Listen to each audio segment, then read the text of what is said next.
5 golov 2 absolútne nevinútené. Myslím si, že keby bol dnes pre Slovan trošku šťastnejší deň, tak mohli určite bodovať. V defenzíve však bolo príliš veľa okien, ako napríklad táto pri vyrovnaní Denisa Kazionova. Na to Slovan ešte dokázal odpovedať. Výborná práca Mišela Miklíka, strela Milana Bartoviča, Tečova na domácou hostujúcou obranou.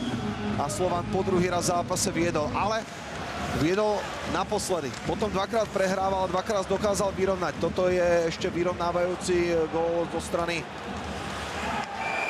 hostujúceho Ščegolkova na 2-2.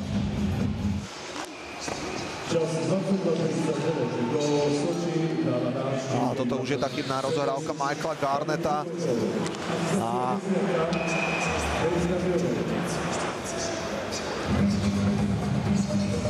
gól na 2-3. Z hokejky Ignatuškina.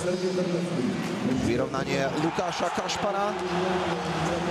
3-3 v presilovke 4 proti 3.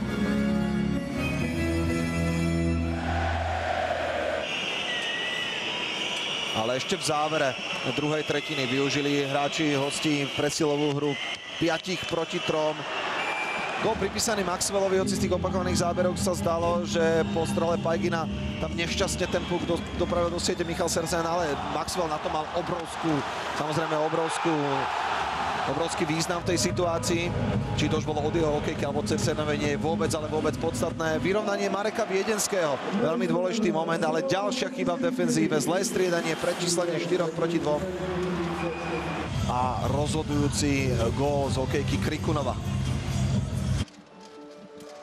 Pohľadom na záverečnú štatistiku sa lúčime, pozývame vás sledovať samozrejme aj ten piatkový súboj, ktorý je tu v Bratislave už dávnejšie vypredaný. Slovan Bratislava versus Lokomotív Jaroslav dnešným